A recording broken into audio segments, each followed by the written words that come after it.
साथ संगत जी प्यार से कहना।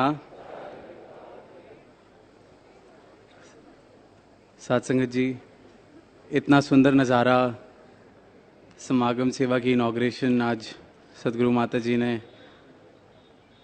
करी, और ये जो खुशियाँ, ये जो रौनकें देख रहे हैं, ये सब इन्हीं की रहमतें हैं। और फिर एक पुकार है हर एक गुरसिक के लिए कि वो समय आ गया है जब हम तन मन धन लगाकर गुरु घर पर, गुरु के चरणों में सेवा कर सकें, अपना जीवन संवार सकें, रहमतें ले सकें। आज जब साथ संगत जी इधर समालखा आ रहे थे तो बार बार ध्यान में आ रहा था कि माता सविंदर जी का बहुत ध्यान था कि समालखा में समागम जल्द से जल्द हो, और ये कर्म भी उन्हीं का कि उन्होंने ये डेट्स और वेन्यू हमारे को दिया। और हम सब ने देखा ही होगा कि इधर किस प्रकार से सब महापुरुष सेवा में लगे हुए हैं, चाहे वो सेवा दल के जवान, सारे महापुरुष नागपाल जी की गाइडेंस में जो सेवा में लगे हुए हैं। इस ग्राउंड की रूपरेखा ही बदल दी है, ऐसे लग ही नहीं रहा कि यहाँ पहली बार समागम हो रहा है। साथ साथ ही जो शेड बन रहा है, ये भी अनोखा एक नज़ारा देखने को मिल रहा है। दास की नज़र अभी भी वहीं जा रही है, और वो एक मास्टरपीस के रूप में जिस तरह बाबा जी चाहते थे उस तरह से निखर के आ रहा है। साथ संगत जी, फिर यहीं ध्यान जाता है कि सदगुरु तो इतनी रहमतें लुटा रहे हैं, इतने कर्म कर रहे हैं, मैं क्या कर रहा हूँ। हमने पिछले 2-3 महीनों में जब से सदगुरु माता जी इस रूप में प्रकट हुए हैं, अक्सर 2-3 शब्द काफ़ी यूज़ होते हुए सुने हैं कि डेकोरम में संगत हुई, दासी को बहुत अच्छा लगा। मर्यादा में संगत हुई, दासी को बहुत अच्छा लगा। कहीं दिल्ली के बाहर भी समागम करने के मौके मिले तो जब गाड़ी में बैठना तो जो सबसे ज़्यादा खुशी सदगुरु को मिलती है वो उसी से मिलती है कि बड़े मर्यादा पूर्वक यहाँ सत्संग हुआ, सब ने सिर्फ सत्संग का आनंद लिया और सदगुरु खुश होते हैं। साथ संगत जी, सत्संग आने के बाद भी अगर मैं आनंद ना ले पाऊँ तो मेरा नुकसान है, लेकिन अगर मैं ले रहा हूँ तो खुश कौन हो रहा है? मेरा सदगुरु। और मुझे लगता है कि मुझे फ़ोन यूज़ ना करने के लिए मना किया जाता है, तो पता नहीं क्यों कह रहे हैं। वो इसलिए कह रहे हैं क्योंकि इन्हें पता है कि सत्संग में आकर भी मैं इन सब चीज़ों में लग गया तो सत्संग जो ये रूह की खुराक है उससे तो वंचित ही रह जाऊँगा। अक्सर बात की जाती है कि तन मन धन से सेवा करनी है। मिशन का पहला प्रण भी यही है, तन मन धन प्रभु का है, इसे प्रभु का ही समझना है। पर साथ संगत जी, अगर मैं एक छोटा सा पैरेलल ड्रॉ करूं, तन मन धन तो बहुत दूर की बात हो गई। अक्सर लास्ट 2-3 महीनों से संगतों में अनाउंसमेंट होती रहती है कि कोई वीडियो ना बनाए, कोई फ़ोटो ना खींचे, कोई इस तरह से मर्यादा ना तोड़े। तन मन धन तो बहुत दूर की बात हो गई। साथ संगत जी, हमसे अपना फ़ोन तो समर्पण किया नहीं जा रहा, तो अंदर झांक के देखें कि हम खड़े कहाँ हैं। तन मन धन, भक्ति, सतवचन, जैसा आप जी कहोगे वैसा ही होगा, आप ही करने वाले हो। करने वाले तो यही हैं। मौके दिए जा रहे हैं कि हम सुधर सकें, अपने अंदर झांक सकें। मौके मिले जा रहे हैं, फिर भी मैं अपनी कर रहा हूँ। मुंह पे मेरे है कि सब कुछ आपने करना है, आप ही करोगे, पर मैं फ़ोन निकाल के फ़ोटो खींच लेता हूँ। साथ संगत जी, वहीं एक शेर इस तरह का याद आ गया कि रहमतें लुटा रही है सच्ची सरकार, पर मैं वीडियो, फ़ोटो, सेल्फी लेता रह गया।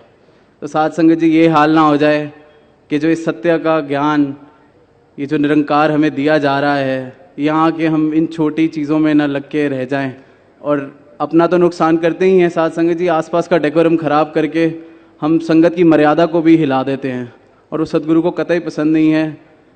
और दास बस यही अरदास अपने लिए भी करेगा कि कोई ऐसा दिन ना आए कि ऐसे वचन हमारे को सदगुरु के मुंह से सुनने को मिल जाएं कि फ़ोन और ये सब छोटी चीज़ें सुधर जाएं। बहुत बारी स्टेट सेक्रेटरी जो सेवा कर रहे होते हैं, महापुरुष इस तरह के अनाउंसमेंट्स कर रहे होते हैं, फ़ोटोज़ और इन सब के लिए भी जो मोमेंट्स हैं वो मिलेंगी। सदगुरु ने एक डेकोरम हर चीज़ का बनाया हुआ है, वो प्राइवेट मोमेंट्स, उस तरह की रहमतें भी, हर चीज़ का एक मर्यादा है, एक तरीका है। पर सत्संग में आके हम सत्संग के रूप में को मना के रखें, सेवा मर्यादा से करें। बचपन से सुनते आए हैं कि सेवा वही है जो हुक्म अनुसार हो।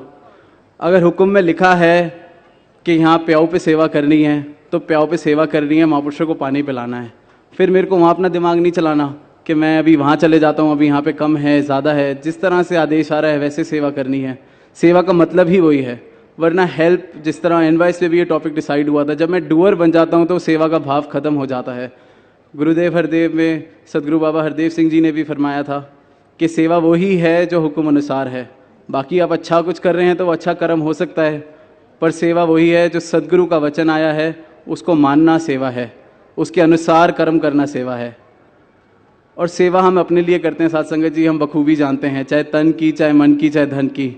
ये बहुत बड़ा परोपकार है सदगुरु का कि हमें सेवा करने का मौका मिलता है, ताकि हम अपने तन को तंदुरुस्त कर सकें, मन को शांत कर सकें।